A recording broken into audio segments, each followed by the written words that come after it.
Olá, turma. Na aula de hoje nós vamos comentar os exercícios referentes aos assuntos que foram enviados até então. Então, o primeiro assunto que foi tratado com vocês foi o de Terra e Sistema Solar, tá certo? Bem, esse assunto ele começa, os exercícios desse assunto estão na página 10 e na página 11. Vamos comentar inicialmente, obviamente, a primeira questão que está na página 10, tá certo?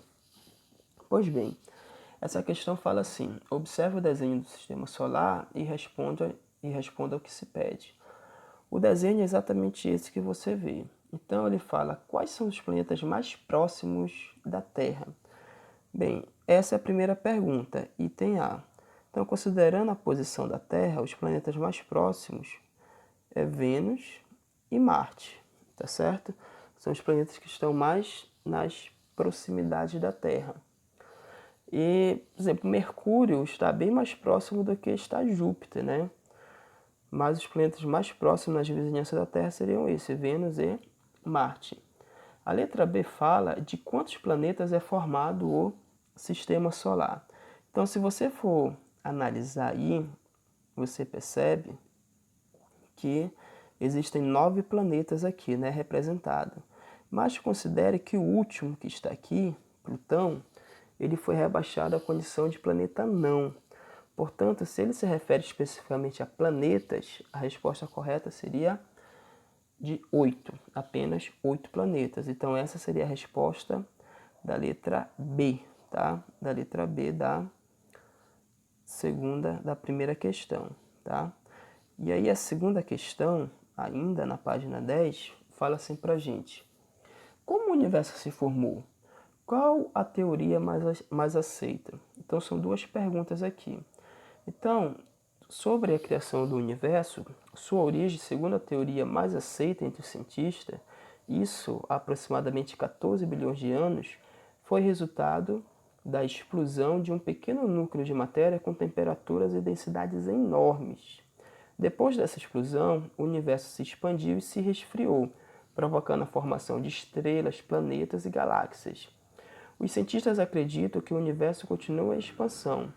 Portanto, a teoria mais aceita que nós atribuímos a tudo isso é a teoria do Big Bang.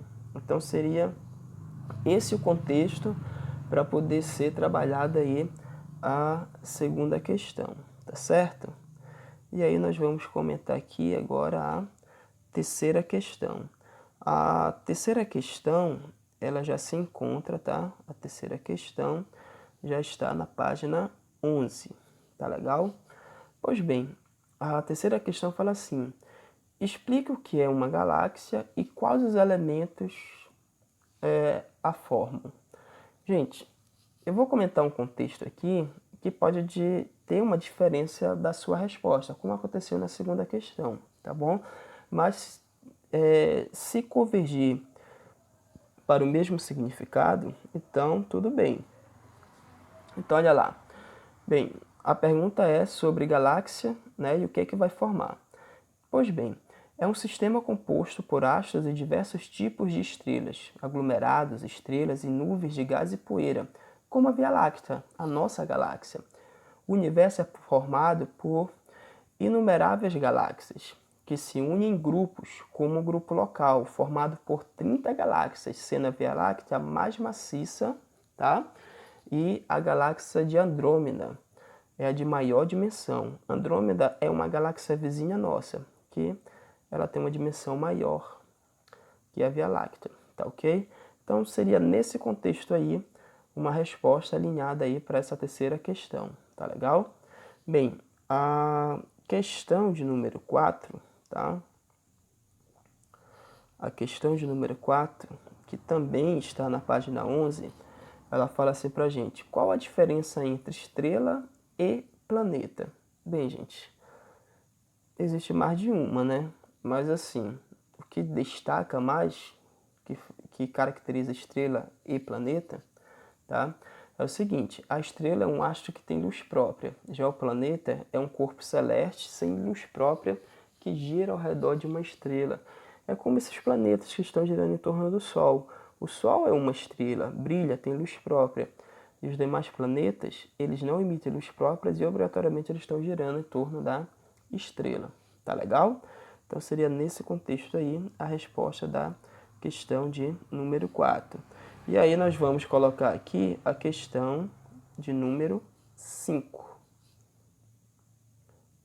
Tá certo, gente? A questão de número 5 fala assim pra gente, tá? É uma questão objetiva aqui.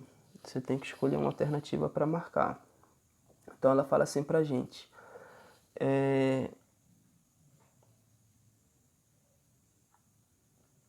Em 2015, os cientistas da NASA, por meio dos sinais fornecidos por diferentes sondas e formas de análise, anunciaram a existência de água em Marte. A motivação principal dessa investigação, que ocupa frequentemente o noticiário sobre Marte, deve-se ao fato de que a presença de água indicaria naquele planeta. Então vamos analisar. A letra A diz a existência de um solo rico em nutrientes e com potencial para a agricultura. Gente, o solo de Marte é muito pobre. Não há nenhuma evidência de que há nutrientes lá e jamais teria potencial para a agricultura. Portanto, a letra A está fora. A letra B fala assim para a gente: a existência de ventos com possibilidade de erosão e formação de canais. Bem, ventos, há evidências, as sondas trazem essas informações, mas essa possibilidade da erosão e formação de canais, não. A letra C fala assim: a possibilidade de existir ou ter existido água fala assim: a possibilidade de existir ou ter existido água, forma de vida semelhante à da Terra, tá? Então, a densidade, a atmosfera de Marte, ela é muito rarefeita, tá? Então, há a possibilidade de ter ocorrido, tá? De ter havido em um tempo passado a existência de água ali, tá legal? E aí isso motivou os cientistas a abraçarem essa teoria, tá certo? Então a alternativa correta aí seria a letra C, tá? E por que a letra D está errada? A D fala assim: a possibilidade de extração de água visando o seu aproveitamento no futuro na Terra. Gente, isso não foi nenhum motivo de motivação para os cientistas levarem a sério essa teoria, tá bom? Letra I. Por que aí está errado? A viabilidade em futuro próximo do estabelecimento de colônias humanas em Marte. Muito pouco provável isso daí, tá? Eu diria que isso não foi um fator que motivou essa comunidade científica a produzir esses relatos aí, tá? Então não foi essas informações que as sondas trouxeram, tá ok? Então, de fato, a alternativa correta seria a letra C, ok? E aí nós vamos aqui analisar o item, a questão de número 6 agora.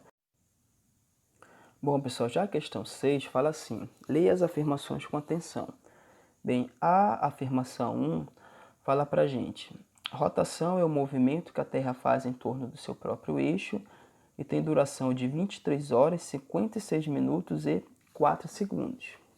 Perfeito, está certo. Embora alguns livros coloquem, ao invés de 4 segundos, 14 segundos, tá? Mas isso aí é irrelevante. A segunda fala assim pra gente: translação é o movimento que a Terra faz em torno do Sol e tem duração de 366 dias e 6 horas. Gente, essa questão estaria correto, exceto pela quantidade de dias que é colocado aí, tá? Não são 366 dias, e sim 365 dias, tá bom? E aí nós colocamos 365 dias e 6 horas. Mas para ser mais exato, essa duração de um ano é 365 dias, 5 horas e 48 minutos. Então, essas 5 horas e 48 minutos acabamos arredondando para 6 horas, tá? Então, esse item 2 está incorreto pela quantidade de dias que ele coloca aí, 366, quando deveria ser 365. O item 3 fala assim: como existe diferença entre a duração do ano e o movimento de rotação, a cada 4 anos é feita uma correlação no calendário, ocorrendo assim um ano bissexto, que tem 365 dias, com 29 dias no mês de janeiro. Turma, aqui há duas incoerências, tá? Na afirmação dele, tá? A primeira incoerência é quando ele diz que o ano bissexto ele vai ter 365 dias. Isso não é verdade. O ano bissexto ele vai ter 366 dias. Isso acontece porque a cada ano o tempo que a gente analisa lá é de 1/4, tá? Então, esses 365 dias, que eu acabei de falar para vocês, e 6 horas, né? Que foi especificado lá no item 2. Ao invés de 366, seria 365. Então, além desses 365 dias, em média, ele vai percorrer mais 6 horas, que isso é 1/4 do dia. Então, no fim de 4 anos, você vai completar mais um dia. E esse dia, ele vai ser somado ao mês de fevereiro, e não de janeiro, como ele coloca aí. Então, no normal, o mês de fevereiro ele tem 28 dias. Então, a cada 4 anos, devido a essas 6 horas a mais, ele vai percorrer um dia a mais. Então, nesse ano, nós vamos ter 366 dias, que é o ano bissexto. Portanto, esse item 3 está errado, tá certo? E aí ele traz aqui pra gente, ele fala o seguinte: com base nas afirmações acima, analise as alternativas e marque a única correta. Então, nós sabemos que a única afirmativa correta aí é a afirmativa 1, tá? A 2 e a 3 estão erradas. Só que além dele citar o que é certo e o que é errado, ele traz uma justificativa. Então, nós temos que analisar a relação que ele faz associada à justificativa, tá bom? Então, o item A fala assim: a alternativa 2 é falsa. Vimos que ela é falsa de fato, mas vamos ver se a justificativa dele é coerente. Se não for, nós não vamos marcar a letra A. Ele fala o seguinte: por que ela é falsa? Devido ao movimento ter uma duração de 366 dias, 6 horas e 48 minutos. Então, ela não é errada por causa disso, ela é errada porque o dia tem uma duração, tá? Porque o movimento vai ter uma duração de 365 dias, 5 horas e 48 minutos. Então, ele está errando aqui nessa justificativa, tanto na quantidade de dias, quanto na quantidade de horas, tá? Então, de fato, ela é falsa, mas a justificativa dele fez com que essa questão ficasse incoerente. Então, nós não vamos marcar a alternativa A. A alternativa B fala o seguinte: o único erro que existe na alternativa 3 é que a correlação é feita no mês de fevereiro. De fato, a correlação não é no mês de janeiro, como fala o 3. É no mês de fevereiro, como ele é justificativo aqui. Mas esse não é o único erro. Nós vimos lá que tem outro erro, né? Quando ele coloca que o ano bissexto tem 365 dias. Não, o ano bissexto vai ter 366 dias. Então, essa alternativa B se mostra incoerente, tá? Pela justificativa que ele faz. O item C fala o seguinte: todas as alternativas acima contêm informações equivocadas. Não, a alternativa 1 não tem, né? A afirmativa 1, ela não tem informações equivocadas. D fala assim pra gente: a alternativa 1 é verdadeira porque, ao final das 23 horas, 56 minutos e 4 segundos, faz-se uma correlação dos minutos em relação ao giro da Terra para dar as 24 horas. Perfeito, tá? Nós arredondamos isso para as 24 horas, que é um mês, devido a essa relação do giro da Terra, tá? Então, a alternativa D está perfeitamente alinhada. E a letra E fala que todas estão corretas. Não, só que está correta a afirmativa 1, tá certo? Então, essa alternativa seria a letra D, tá certo, gente? Pois bem, esses foram os exercícios da Terra e Sistema Solar. E aí nós vamos ver agora, tá? Os exercícios referentes às leis de Kepler, tá? Que são, na verdade, lei da gravitação universal, ok? Que estão associados, obviamente, à lei de Kepler e à lei da gravitação universal propriamente dito. Os exercícios referentes, tá? Os exercícios referentes a esse tópico, eles estão na página 15 e 16, tá? Então, nós vamos lá, primeira questão da página 15, tá? Primeira questão da página 15. Então, essa questão fala assim pra gente. Dois corpos, tá? Dois corpos atraem-se com forças proporcionais à sua massa, às suas massas, e inversamente proporcional ao quadrado da distância entre seus centros, tá? O que ele está falando aqui pra gente é sobre a lei da força, né, do inverso do quadrado. Você tem uma constante aqui, você tem a massa e você tem a outra massa, que são a massa dos corpos que se atraem, e aqui dividida pela distância ao quadrado que separa os seus centros. Por exemplo, bem aqui você tem um corpo que fosse um corpo de maior massa, por exemplo. Aqui você tem um outro corpo, que é um corpo de uma menor massa, que nós vamos chamar aqui de Mzinho, tá?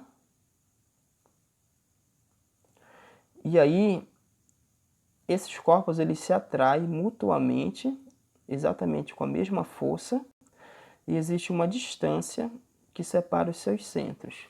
Então, essa relação é dada pela lei da gravitação universal. A alternativa correta aqui seria a letra D, né? Que seria a lei da gravitação universal. Lembra que eu falei para vocês que essa equação não ia ser trabalhada em forma de cálculo com vocês, somente por essa análise aí, ok? E aí nós vamos ver aqui a questão de número 2, tá? Questão 2 também está na página 15, tá certo? Bem, essa questão coloca assim pra gente.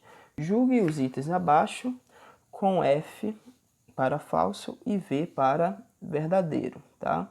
Então vamos analisar os itens, tá? Então bora lá. O primeiro item fala assim pra gente, tá? O primeiro item fala assim pra gente. As órbitas dos planetas ao redor do Sol são elipses e o Sol está em um dos focos dessa elipse. Essa é a primeira lei de Kepler. Gente, está absolutamente correto o que diz o item 1, lei das órbitas. Os planetas descrevem órbitas elípticas em torno do Sol, sendo que o Sol ocupa um dos focos dessa elipse. Se ela está certa, então nós vamos colocar aqui, tá? O V, tá? Então ela é verdadeira, tá? Então o item 1 é verdadeiro. Item 2 fala assim pra gente, tá? O quadrado dos períodos de revolução de um planeta ao redor do Sol é proporcional ao cubo da distância média entre eles. Gente, isso está perfeitamente de acordo com a terceira lei de Kepler. E aqui ele está dizendo que é a segunda, tá? Então, o item 2 é falso. Simplesmente porque ele disse que é a segunda lei e esse enunciado é da terceira lei, como você verificou lá na nossa videoaula. O item 3 fala assim mesmo, tá? O raio vetor que liga um segmento, o raio vetor que liga um planeta ao Sol varre áreas iguais em tempos iguais. E aqui ele está dizendo que é a terceira lei de Kepler. Então nós vimos lá que o segmento imaginário que une o centro do planeta ao centro do Sol, ele vai varrer áreas iguais em tempos iguais, mas isso é a segunda lei de Kepler e não a terceira. Portanto, esse item 3 é falso, porque esse enunciado está associado com a segunda lei de Kepler e não com a terceira. E aí você tem o item 4. A afirmativa 4 fala assim mesmo. Dois corpos atraem-se com forças proporcionais às suas massas e inversamente proporcional ao quadrado da distância entre seus centros. Lei da gravitação universal. Foi exatamente o que foi interpretado na primeira questão, tá certo? Então, isso aqui é verdade. Então, a alternativa correta seria verdadeiro, falso, falso e verdadeiro. Isso está na alternativa D, tá? Então seria a alternativa D, a C, marcada aí na questão de número 2, tá certo? E aí a terceira questão, tá? A terceira questão, ela fala assim pra gente. Com relação às leis de Kepler, podemos afirmar que... Então, simplesmente para você escolher uma alternativa aqui e marcar. A letra A fala, não se aplica ao estudo da gravitação da Lua em torno da Terra. Claro que se aplica, né? Nós vimos isso daí, tá? Então, não só da Lua, mas como qualquer corpo que orbite um corpo maior, como um satélite artificial orbitando nessa Terra, como um planeta orbitando uma estrela fora da nossa galáxia e por aí vai, tá? Então, o item A está errado. O item B fala assim pra gente, tá? Só se aplica ao sistema solar e ao que pertencemos. Não, não é só o sistema solar, tá? Se aplica a outros corpos, como eu acabei de falar para vocês. Um planeta orbitando uma estrela fora da nossa galáxia, tá? Então, a letra C fala assim, aplica-se a gravitação a quaisquer corpos em torno de uma grande massa central. Perfeito. Eu acabei de justificar para poder eliminar a alternativa A e B, tá certo? Então, a alternativa correta aqui seria a C. Tudo bem? Seria a alternativa C, a correta a ser marcada aqui. Por que a D está errada? A D fala assim, contraria a mecânica newtoniana? Claro que não. Se foi Newton que desenvolveu essa teoria, que explicou a teoria da gravitação universal, então está perfeitamente de acordo com a mecânica de Newton. Letra E, por que aí está errado? Não prevê a possibilidade da existência de órbitas circulares. Gente, isso é um caso aqui em que nós podemos sim aplicar, tá? A lei da gravitação universal em torno de órbitas circulares, está girando. Então, o que acontece ali é que dentro dos planetas do nosso sistema solar, de fato, as órbitas são elípticas, mas poderia ser aplicada sim em órbitas circulares. Há essa previsão, sim, tá certo? Então, nós vamos agora para a página 16, tá bom? Página 16. Então, na página 16, nós vamos para a questão de número 4, tá? Questão de número 4, página 16, tá bom? Então, a questão de número 4 fala assim pra gente. Qual a figura geométrica que mais se assemelha à órbita da Terra em torno do Sol? Acabamos de falar, né? Elipse. Portanto, aqui letra B, tá certo?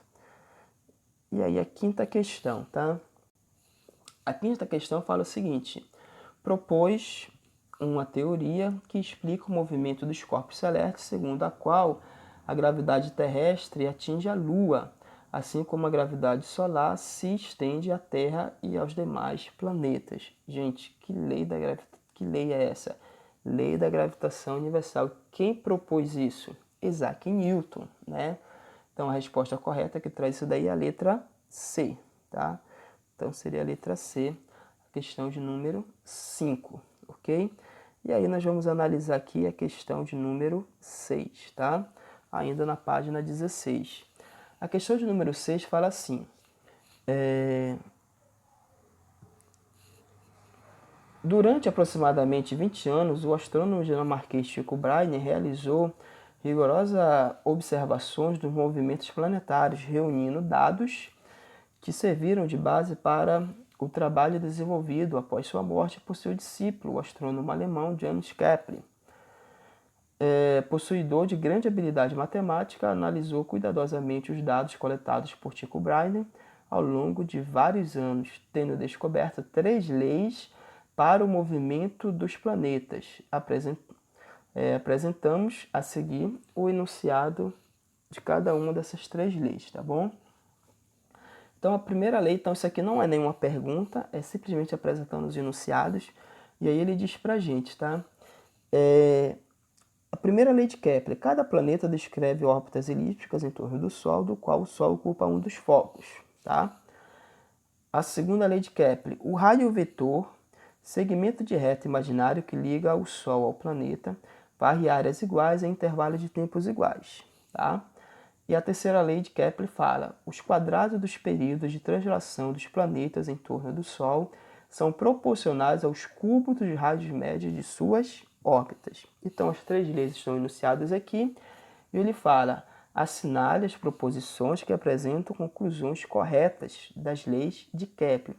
Então, a partir do que foi enunciado, vamos ver se cada uma dessas proposições que são colocadas aí estão de acordo com as leis. Por exemplo, nós temos aqui a 01. Então, nós vamos ver se isso aqui é verdade ou se isso aqui é mentira. Então, 1 fala assim pra gente: a velocidade média de translação de um planeta em torno do Sol é diretamente proporcional ao raio médio de sua órbita. Gente, nós sabemos que quanto maior for esse raio, mais distante o planeta vai estar do Sol, tá certo? Então, nesse caso, se aumenta essa distância, vai diminuir a velocidade. E aí ele diz pra gente que é diretamente proporcional. Não, não é diretamente, vai ser inversamente proporcional. Então, isso daqui é mentira, é falso, tá? Depois ele coloca uma com a numeração 02, tá?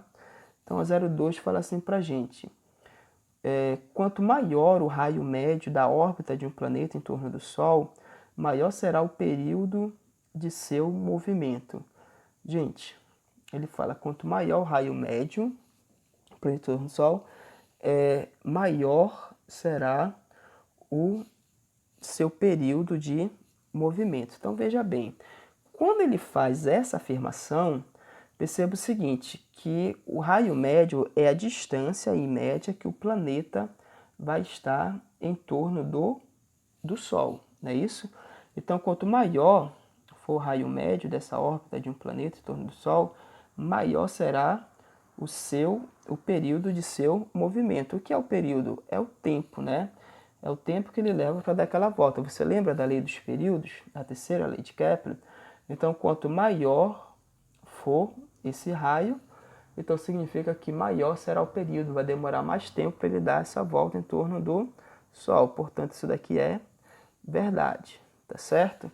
E aí nós vamos analisar aqui o item 4, tá? Então, o item 4 fala assim pra gente: a segunda lei de Kepler assegura que o módulo da velocidade de translação de um planeta em torno do Sol é constante. Gente, o módulo da velocidade de um planeta não é constante, é variável, tá? Então você vê que essa daqui é falsa. Só para você ter uma ideia sobre isso aqui, lembra que quando o planeta ele vai do ponto mais distante do Sol, tá? Que nós chamamos isso de afélio, tá legal? O ponto mais afastado, tá? Só para termos uma ideia, bem aqui nós temos o formato da elipse, tá? Mais ou menos assim. Deixa eu ver se eu consigo fazer uma elipse. Então, o fato é que o ponto mais próximo aqui do Sol nós chamamos de afélio e o ponto mais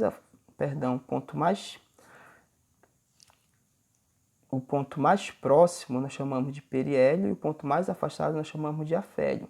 Então, considere que o Sol ele vai ter que estar aqui, né? Então, bem aqui você tem o Sol. Então, a questão é, quando o planeta ele vai, tá? Quando o planeta ele sai do afélio para o periélio, a velocidade dele aumenta. O movimento é acelerado. Quando ele vai do periélio para o afélio, essa velocidade diminui. Tá? O movimento é retardado. Então, esse movimento em torno do Sol, ele é variável. Ou seja, a velocidade dele é variável. Tá? E aqui ele está dizendo que é constante. Portanto, essa 5 está errada. Tá certo? Bem, e aí nós vamos lá para o que ele está chamando de item 8, tá? Item 08. Esse item 08, ele coloca para a gente o seguinte: os planetas situados à mesma distância do Sol devem ter a mesma massa? Gente, não necessariamente, eu não tenho nada que me faça crer nisso daí, tá? Então, isso daqui não pode ser verdadeira. E aí ele coloca pra gente aqui a 16, tá? Então, o que a 16 fala para a gente? A 16 fala assim: a razão entre o quadrado dos períodos de translação dos planetas em torno do Sol e os cubos dos raios médios de suas órbitas apresentam um valor constante, isso está perfeitamente de acordo com a terceira lei de Kepler, né? Que o quadrado dos períodos dividido pelo cubo do raio médio sempre vai dar o mesmo valor para todos os planetas, uma constante. E aí ele fala assim pra gente, ele quer que a gente dê como resposta a soma das alternativas corretas. Então, o que nós temos de correto aqui foi o 2 e o 16. Então, você teria que fazer 2 mais 16, tá certo? Então, quando você faz essa soma, isso aqui daria 18. Então, você teria uma resposta correta. Esse tipo de questões, elas caíram em desuso, tá, gente? É uma questão antiga, então ainda vem nesse formato. Então, você procuraria uma alternativa que tivesse o número 18 do lado, que corresponde às alternativas corretas, tá bom? Somou 18, tudo bem? Que foi o item 2 e o item que ele chamou de 16. Tá ok, gente? Então, isso daqui seria o que está de acordo com os exercícios das leis de Kepler. Perdão, da gravitação universal, que inclui as leis de Kepler também. Então, gente, agora nós vamos comentar os exercícios referente à ótica, tá? Então, isso aqui vai ser especificamente sobre luz, e esse exercício aqui, eles começam na página 40, tá? Então, nós vamos comentar aqui os exercícios referente à página 40, tá? Então, olha lá. A primeira fala assim pra gente. São fontes luminosas primárias, tá? Então, lembra que fontes primárias são aquelas que têm luz próprias. Então, a letra A fala lanterna acesa, espelho plano e vela apagada. A única que é a fonte primária aí é a lanterna acesa. Então, a alternativa A está fora. A alternativa B fala o olho do gato. Acaba aqui, tá? O olho do gato é uma fonte de luz secundária. Ele reflete a luz, assim como a lua. O palito de fósforo aceso, sim, seria uma fonte de luz primária, tá? A letra C fala, a lâmpada acesa é um arco voltaico, tá? E um vagalume aceso, tá? Então, eu acho que está perfeitamente coerente aqui esse item C, tá bom? Alternativa C. Talvez você fique impressionado sobre esse arco voltaico aí, tá? Então, voltaico vem de volt. Então, um material condutor, quando ele está com alta voltagem, ele pode emitir uma certa luminosidade, dependendo da estrutura, tá? Da sua sensibilidade. Então, o arco voltaico ele tem essa propriedade, tá certo? De emitir luz própria, desde que ele seja percorrido por corrente elétrica, tá certo? E por que a letra D está errada? Planeta Marte. Qualquer planeta não tem luz própria, tá? A letra E fala a tela de uma TV em funcionamento, tá? Perfeito. O Sol também é. A lâmpada apagada, não. Só se ela tivesse acesa. Por isso a letra E não está de acordo, tá certo? E aí nós vamos analisar aqui a questão de número 2, tá? A questão de número 2 fala assim pra gente. Dadas as seguintes proposições, então é para você analisar proposição 1, proposição 2 e proposição 3, tá? Então nós vamos dizer se essas proposições elas são verdade ou se elas são mentira, tá certo? Bem, a 1 fala assim, nos meios transparentes, translúcidos e opacos, a luz se propaga em linha reta, tá? A luz se propaga em linha reta quando o meio ele é homogêneo e transparente, tá certo? Então aqui ele está dizendo que até no opaco, então não tá certo, tá? Então essa questão de número 1 ela está errada, tá? Ela é falsa, tá? Está errada essa questão de número 1. Vou colocar assim, tá? Está falsa. A questão de número 2 fala assim, nos meios translúcidos, a luz descreve trajetórias irregulares, com intensa difusão. É verdade, os raios de luz são desviados, tanto é que a gente não consegue distinguir o que está atrás do material translúcido. Então, esse item 2 está certo. O item 3 fala assim: nos meios opacos, a luz propaga-se em trajetórias regulares e bem definidas. Gente, o meio opaco ele bloqueia a luz, tá? Ou seja, ele absorve luz e ele reflete a luz, ele não permite ser atravessado pela luz. Então, nesse caso, o item 3 está errado. O único correto aí é o item 3. Então, ele fala, podemos afirmar que, letra A, apenas 1 está correta, B, apenas 2 está correto. De fato, a alternativa B é a alternativa correta para esta questão. Tá certo? E aí vamos seguir, tá? Essa questão, a página 40, ela tem apenas 2 questões a serem analisadas, tá bom? E aí nós vamos tratar aqui da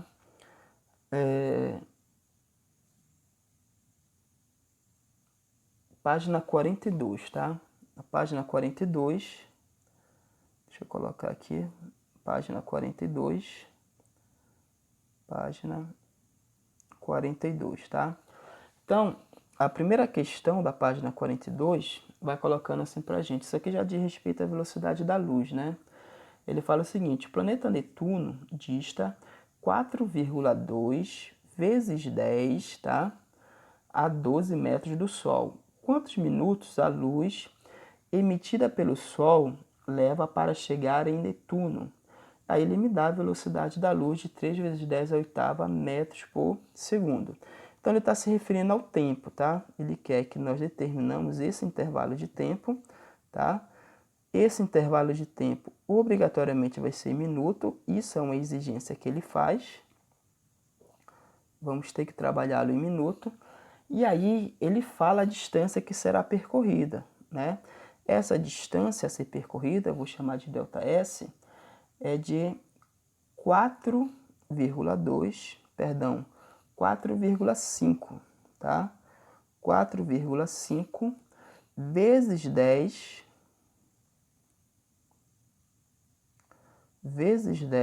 elevado a 12 metros, tá? Essa é a distância que a luz vai percorrer, tá? É a distância entre Netuno e o Sol. Então ele quer saber quantos minutos uma luz emitida pelo Sol leva para chegar a Netuno. E aí ele me dá a velocidade da luz. Lembra que a velocidade da luz nós representamos pela letra C. Essa velocidade é de 3 vezes 10 a oitava. 3 vezes 10 a oitava metros por segundo, tá bom? Bem, você deve lembrar, tá? Você deve lembrar que para calcular a distância sobre velocidade constante, é você pegar a velocidade e multiplicar pelo intervalo de tempo, tá bom? Essa distância ele está colocando aqui para gente num valor de 4,5, tá?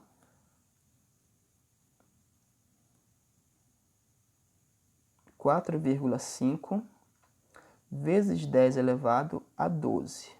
Isso vai ser igual à velocidade da luz, que é 3 vezes 10, tá? A oitava. Isso vai multiplicar o nosso ΔT.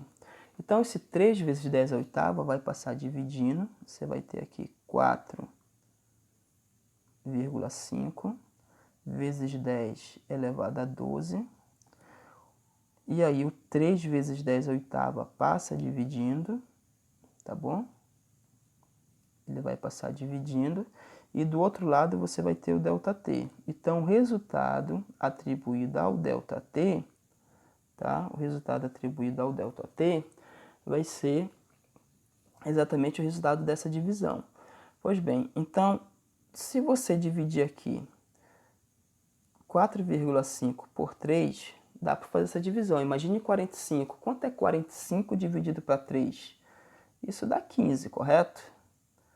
Isso aqui dá 15. Tá? Só que aí você tem uma casa decimal. Não foi 45 que você dividiu, foi 4,5. Então, meu resultado vai ter que ter uma vírgula após...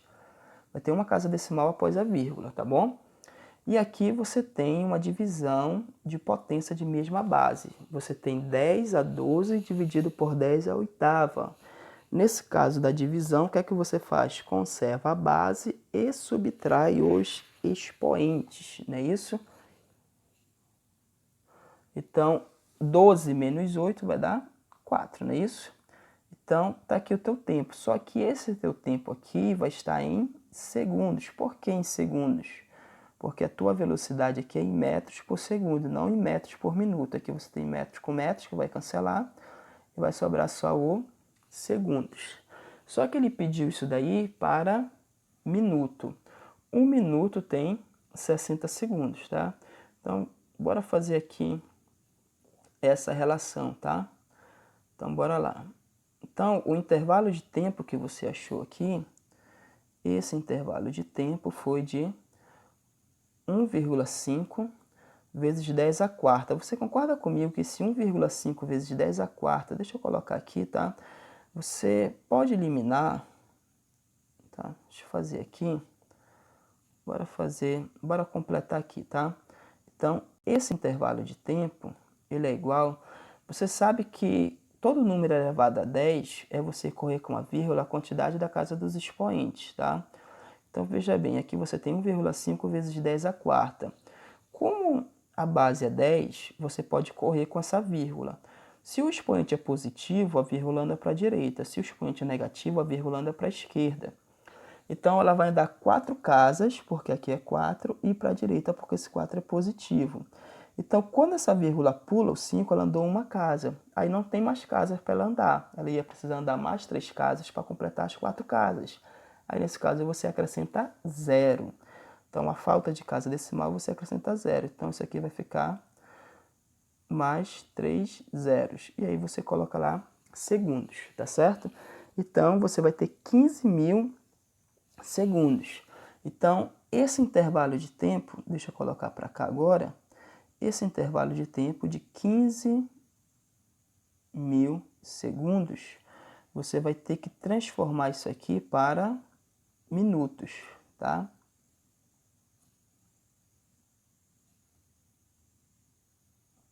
Então, vamos ter que transformar isso aqui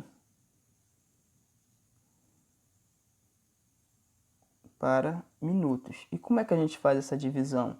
Cada minuto tem 60 segundos. Então, nós vamos ter que dividir isso aqui por 60. Aí nós vamos transformar esse tempo em minutos, que é o que ele está nos pedindo na questão. Então, você vai lá e faz 15.000 dividido por 60, né? E aí você pode cortar um zero de cima com zero de baixo. Para você enxergar direto isso aqui, você poderia simplificar por 3 em cima e embaixo. Aí fica mais viável. Então, quando você simplifica 15 por 3, isso aqui dá 5, tá?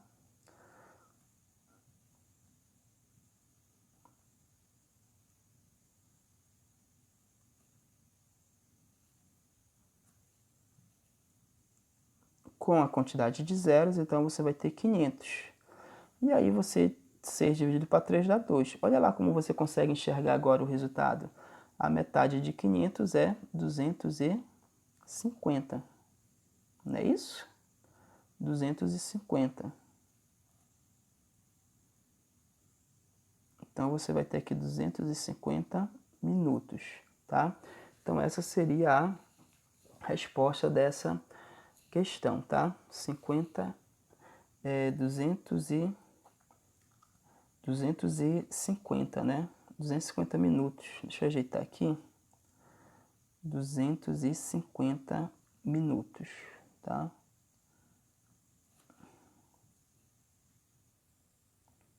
250 minutos. Então essa é a resposta para essa questão. Tá certo isso, gente? E aí nós vamos comentar aqui a questão de número 2, tá? A questão de número 2,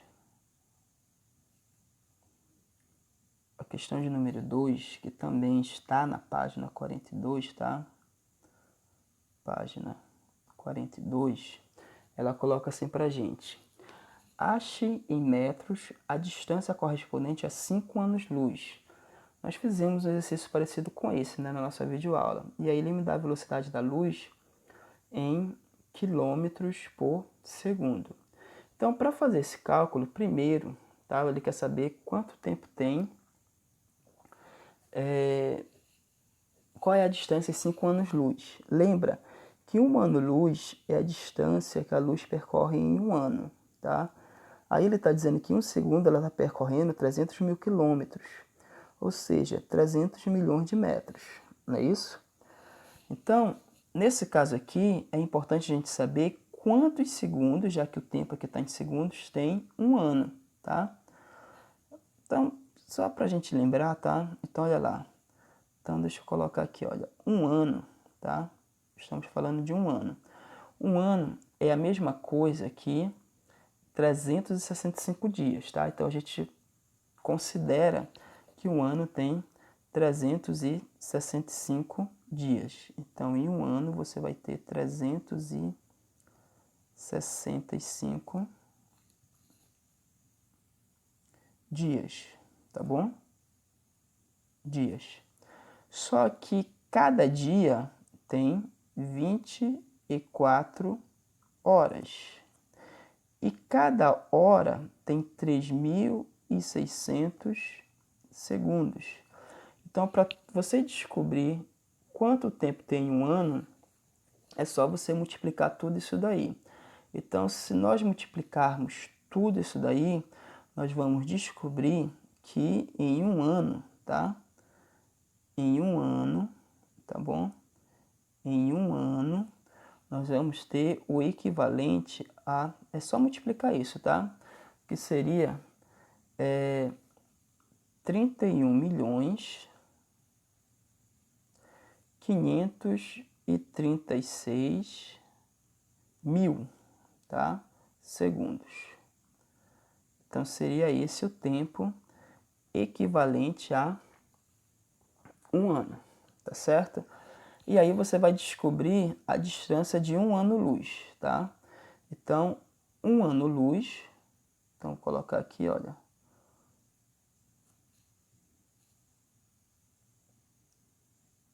1 ano-luz, tá?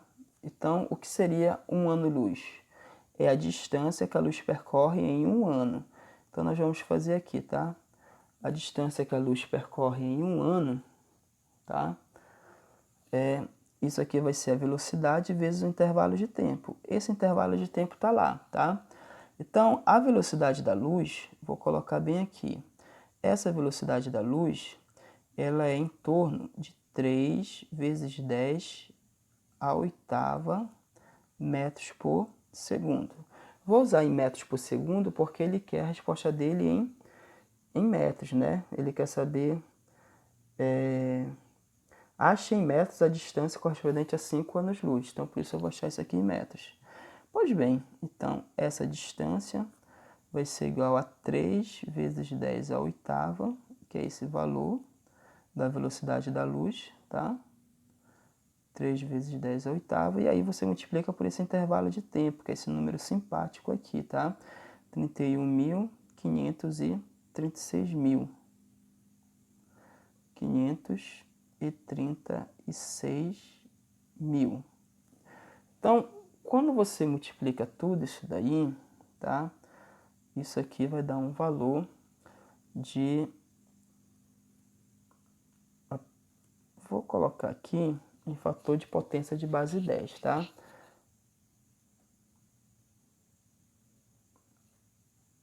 Aí você teria aqui o 10 à oitava, né? Mas quando você coloca as casas decimais aqui, de maneira que fique em notação científica, aqui vai ficar 10 elevado a 15, tá? 10 elevado a 15. Ok? E aí você tem a distância, isso daqui vai estar em metros, ok? Então essa é a distância de 1 ano-luz. Então se você quiser a distância de 5 anos-luz, tá? Então se ele fala sobre 5 anos,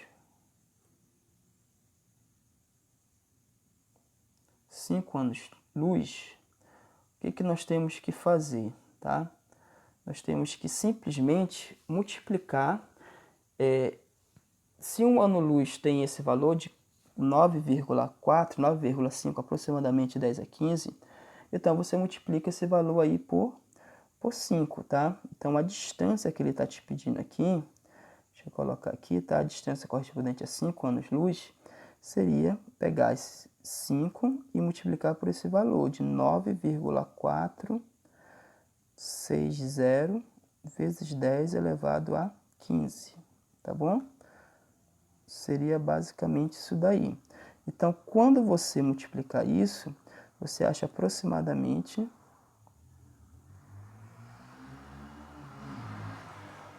o valor de 4,73 vezes 10 a sexta metros, tá bom?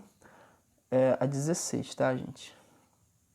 Seria o valor que nós acharíamos para 5 anos-luz. Então, a gente percebe que esse tipo de questão, ela envolve muito habilidade matemática, né? E o que você está fazendo é conta mesmo. E aí é só desenvolver, tá certo? Então isso daqui seriam as questões da página 42. Aí tem a questão 3, que ainda está aqui. Vamos limpar aqui, tá? Ainda na página 43, tá? Vou botar lá a questão 3, tá? Aliás, na página 42, tá? Página 42. Então, essa questão fala assim pra gente. Imagine se na janela de um apartamento situado no 10º andar de um edifício no solo, um carpinteiro bate um prego numa tábua. Primeiro você enxerga a martelada, para depois de certo intervalo de tempo, escutar o ruído correspondente. A explicação mais plausível para o fato é... Então, o que ele está fazendo aqui é que existe duas situações. A situação de você visualizar uma cena que vai provocar um ruído e só depois você vai conseguir ouvir esse ruído. Primeiro, as informações elas chegam aos nossos olhos transportadas pela luz. E isso é numa velocidade de 3 vezes 10 a oitava metros por segundo. Ou seja, em um segundo, o percurso que ela faria seria de 300 milhões de metros. Então é muito rápido. Já o som, ele se propaga numa velocidade de aproximadamente 340, 350 km por hora. Isso depende da temperatura, mas é uma velocidade muito inferior à velocidade da luz. Então a explicação seria basicamente essa, tá? Olha o que diz a letra A. A emissão do sinal sonoro é atravessada em relação à emissão do sinal luminoso, tá? Aliás, a emissão do sinal sonoro é atrasada em relação ao sinal luminoso. Gente, acontece tudo exatamente no mesmo instante, eles são simultâneos, não tem esse negócio de atraso não. A questão é que a luz é mais rápida. B. O sinal sonoro percorre uma distância maior que o luminoso. Claro que não. Se os dois partirem do mesmo ponto em direção ao mesmo observador, então o observador que vai perceber os dois, embora em instantes diferentes, significa que eles percorreram a mesma distância. Letra C. O sinal sonoro propaga-se mais lentamente que o luminoso. Perfeito. É o que eu acabei de falar para vocês, tá? Então a alternativa correta aqui seria a letra C. Por que a letra D está errada? A letra D fala assim pra gente. O sinal sonoro é bloqueado pelas moléculas de ar que dificultam sua propagação. Gente, você vai ver no estudo de ondulatória, para ser mais exato em acústica, que as moléculas de ar que favorecem a propagação do ar, do som. Sem elas, o som não seria possível a sua propagação. Tá? Então, elas não atrapalham, elas facilitam. Então, está extremamente incoerente o que diz essa item D. O item E fala assim mesmo, o sentido de audição é mais precário que o da visão. Não, não podemos falar isso, né? Para uma pessoa que tem todos os sentidos normais, tá? Perfeitos, a gente não pode dizer isso, tá? Então, a questão é que a luz se propaga mais rápido que o som, tá certo? Gente, vamos às questões aqui referente à página 43, tá? Vamos lá, página 43.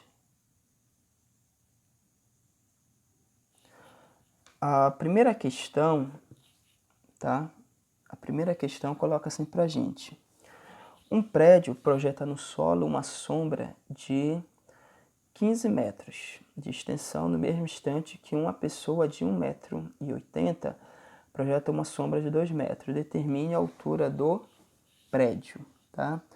Então, uma questão bem clássica sobre ótica geométrica. Deixa eu fazer o esqueminha aqui. Vamos considerar que aqui tivéssemos o prédio, tá? Então, vamos considerar que bem aqui tivesse o prédio.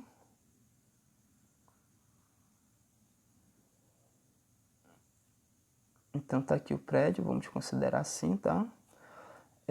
O raio de sol, ele bate aqui, por exemplo, aí vai formar uma sombra. Ele diz que a sombra do prédio é de 15 metros. Então, você teve aqui a sombra do prédio no valor de 15 metros, tá certo? E bem aqui tem uma pessoa. Essa pessoa, ela tem 1,80 m, tá? De altura. Então, vamos colocar aqui essa pessoa. Então, vamos supor bem aqui nós temos essa pessoa, tá? E ele diz na questão que essa pessoa tem 1,80 m, tá? Tem 1,80 m. Então, o raio de sol também vai passar aqui pela pessoa e vai projetar uma sombra. E ele diz que essa sombra ela tem 2 metros. O que é que ele está querendo? A altura do prédio, que aqui eu vou chamar de H. Então é isso que ele quer. Então nós podemos fazer uma proporção aqui, tá certo? Ou seja, entendemos que o triângulo formado aqui pelos raios solares, já que o raio caminha em linha reta, né? O raio de luz caminha em linha reta, ele é semelhante a esse triângulo aqui de sombra projetado pela pessoa. Então nós podemos dizer o seguinte, que a altura do prédio, que eu chamei de H, está para a sua sombra, que vale 15 metros. Assim como a altura da pessoa, que é 1,80 m, está para a sua sombra, que é de 2 metros, tá certo? Então, essa altura dividido por 15, que é a altura do prédio, vai ser igual. E aí eu aproveito para fazer essa divisão aqui. 18 dividido para 2 dá 9. Só que eu não estou dividindo 18 por 2, estou dividindo 1,8. Então eu tenho que ter uma casa decimal aqui. Então vai ficar 0,9. E aí é só passar esse 15 para lá, multiplicando. Então, essa altura do prédio aqui, tá? Na hora que você multiplicar, esse 15 por 9, 15 por 9 vai dar 45, vai 4, né? 9, 4, 3. Então, isso aqui vai dar 135, tá certo? Só que aí, gente, tem uma casa decimal, tá certo? Tem uma casa decimal, então minha resposta vai ter que ter uma casa decimal. Então, a altura do prédio vai ser de 13,5 metros. Essa é a nossa resposta, tá certo? Para a questão de número 1. Ainda na página 43, tá? Ainda na página 43, vamos analisar a questão de número 2, tá? Então, a questão de número 2, ele fala o seguinte: um edifício projeta no solo uma sombra de 40 metros. No mesmo instante, um observador toma uma haste vertical de 20 centímetros e nota que sua sombra é de 0,8 metros. Qual é a altura do edifício? Então, é a mesma coisa que está sendo colocada aqui, tá? Absolutamente igual como nós fizemos ainda há pouco, tá? Você tem um prédio, o edifício. Ele quer que você determine a altura desse edifício, tá? Esse edifício ele vai projetar uma sombra aqui. Essa sombra, ele diz aqui na questão, é de 40 metros. Então, vamos colocar lá. 40 metros, tá? Ele quer a altura do edifício, que eu vou chamar de H. E agora ele vai colocar uma haste metálica, tá? Ele coloca aqui uma haste metálica, tá?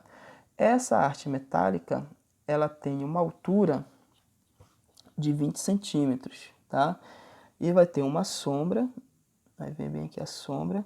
Essa sombra é de 0,8 metros, tá? 0,8 metros. Aí tem um problema aqui, tá? Essa altura aqui da haste, que está em centímetros, ele diz que é de 20 centímetros, tá? Vou colocar para cá, tá? Então, olha só. Essa haste que está bem aqui, ele está dizendo que vale 20 centímetros. E aí eu percebo que todos os demais elementos estão em metros, não dá nem para eu fazer uma simplificação acerca desses centímetros. Então, eu vou ter que transformar isso aqui. 20 centímetros é a mesma coisa que 0,2 metros. Eu vou ter que trabalhar com essa unidade. Pois bem, então nós podemos dizer que a altura do prédio está para a sua sombra, que é de 40 metros, assim como a altura da haste, que é de 0,2 metros, está, tá, para a sua sombra, que é de 0,8 metros, tá bom? Bem, nesse caso aqui, deixa eu só especificar uma coisa aqui para vocês, tá? Percebe que esse 40 está em metros e esse aqui está em metros também, tá certo? Então, eu poderia muito bem ter cortado metros com metros. Então, se a minha arte eu tivesse preservado em centímetro, eu ia achar a altura de um prédio. Só que eu ia achar essa altura em metros, em centímetros, tá? Então eu poderia fazer isso sem problema nenhum, mas eu ficaria ciente que eu ia achar isso daqui em centímetros. Só que nas minhas alternativas tudo está em metros. E eu tenho que perceber se é possível fazer esses cancelamentos. Então, pela dúvida, trabalhe na mesma unidade, tá certo? Então, olha lá. O que nós podemos fazer aqui? Olha, eu vou deixar aqui H, que é a altura do prédio, sobre 40, vai ser igual. Se eu eliminar a casa decimal de cima, esse 0,2 vai se transformar em 2. E aí, se eu eliminar a casa decimal de baixo, 0,8 se transforma em 8. Então, percebemos que está tudo certo aqui. Não tem nenhum problema em relação a essa análise feita. O que nós podemos fazer aqui, tá? O que eu fiz em cima, eu fiz embaixo. Então, tá tranquilo, né? Bem, essa altura do prédio, eu posso logo passar, gente, esse 40 para lá, e esse 40 vai passar multiplicando quem está lá do outro lado. Ou seja, eu poderia multiplicar isso aqui cruzado se eu quisesse, né? Se eu quisesse, eu poderia fazer isso aqui cruzado, tá? Para facilitar o entendimento, eu vou fazer isso, tá? Deixa eu colocar aqui, olha, eu vou multiplicar isso aqui cruzado. Então, vai ficar 8H, que é igual a 40 vezes 2 dá 160, tá certo? E aí, o que é que eu tenho que fazer? É só passar esse 8 para lá dividindo, tá bom? Quando tu passa esse 8 para lá dividindo, tá? Então, vai ficar aqui, olha, 160, tá? Dividido por 8, tá legal? Então, tu vai ter aqui o valor do teu H. Aliás, gente, perdão, tá?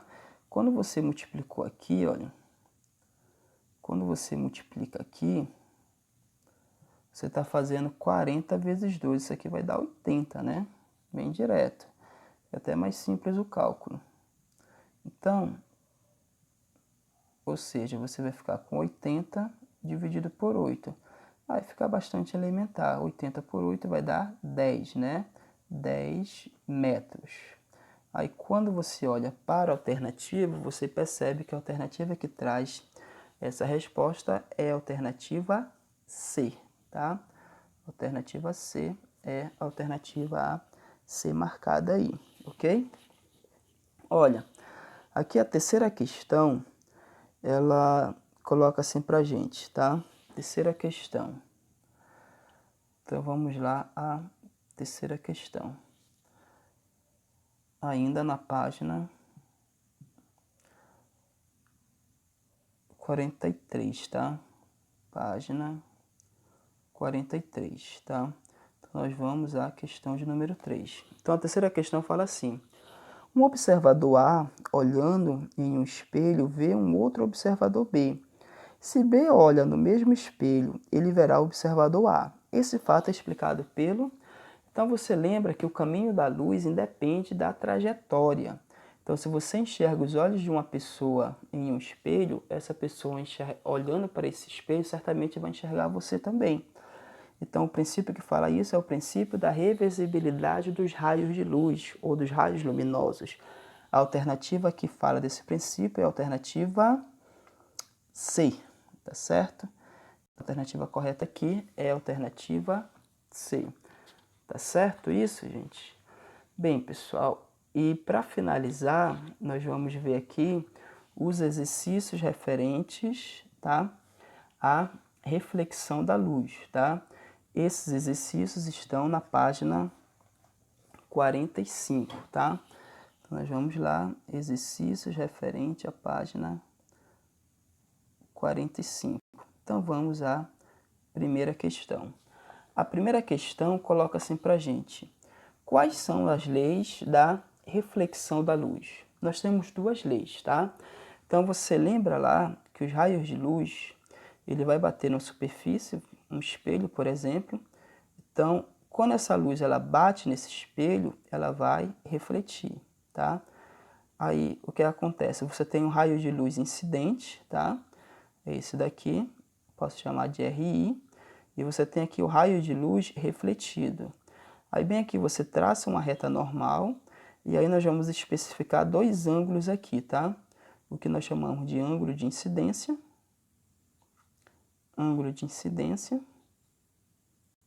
e o que nós chamamos de ângulo de reflexão, tá? Essa linha tracejada, como eu disse, é a reta normal. Então a primeira lei, ela diz o seguinte, que o raio incidente, tá? O raio incidente, o raio refletido, a reta normal, tá? E esses ângulos eles são coplanares, ou seja, eles estão no mesmo plano. Perceba que eu desenhei ele aqui perfeitamente. Então essa é a primeira lei, tá?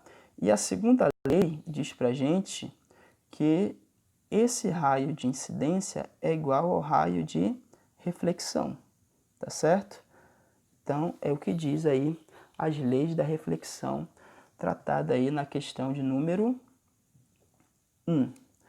A questão de número 2 fala assim, você enxerga as pessoas porque elas, tá? Como é que a gente enxerga os objetos em nossa volta? Não só as pessoas. Obviamente a luz chega nessas pessoas ou nos objetos e reflete em todas as direções. Nós vamos captar esses raios de luz e quando esse raio de luz atravessa os nossos olhos, né, penetra nos nossos olhos, né, pelas córneas, né, passando pela pupila, e aí ela vai formar lá na retina. Então, eu preciso que esse raio de luz chegue nos nossos olhos, tá bom? Só que para ele, a forma com que ele chega é que vai definir uma nitidez dos raios de luz. Então, elas têm que refletir, ou seja, o que eu estou enxergando tem que refletir a luz de forma difusa, tá legal? Então, a alternativa que fala isso é a letra C, ok? Gente, e aí nós temos a questão de número 3. A questão de número 3, ela fala assim pra gente, tá? Questão de número 3. Fala assim, um raio de luz forma um ângulo de 50 graus com a superfície plana e horizontal na qual incide. Determine o ângulo de incidência e o ângulo de reflexão desse raio. Então essa questão ela está diretamente associada à segunda lei, não é isso? O raio de luz chega e reflete, tá legal? Então você tem essa ideia aqui. Aí bem aqui você colocou a reta normal, ela recebe essa denominação porque ela forma 90 graus com a superfície de contato. Então, o que ele nos diz na questão é que bem aqui, com a superfície horizontal, tá? Um raio de luz forma um ângulo de 50 graus com a superfície plana e horizontal com que incide. Então, bem aqui, tá? Você vai ter um ângulo de 50 graus.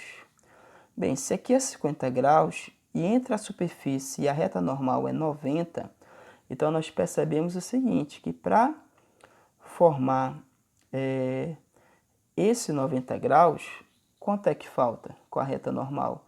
Obviamente aqui vai faltar 40 graus, tá certo? Bem, ele diz que o ângulo de incidência é igual ao ângulo de reflexão, né? Então, bem aqui também vai ser 40 graus. Então, quando ele diz um raio de luz forma 50 graus, olha, ele fala, um raio de luz forma 50 graus com a superfície plana, tá aqui a superfície plana, na qual incide, tá? Determine o ângulo de incidência e o ângulo de reflexão desse raio. Então, eu posso dizer que o ângulo de incidência é o ângulo de reflexão e isso é igual a 40 graus, tá certo? Então, essa aqui seria a resposta para esse exercício. Bem, gente, os exercícios sobre reflexão da luz são apenas esses três, tá? Então, na nossa próxima aula, nós vamos estar falando sobre refração da luz. Então, até lá, um forte abraço, fique com Deus.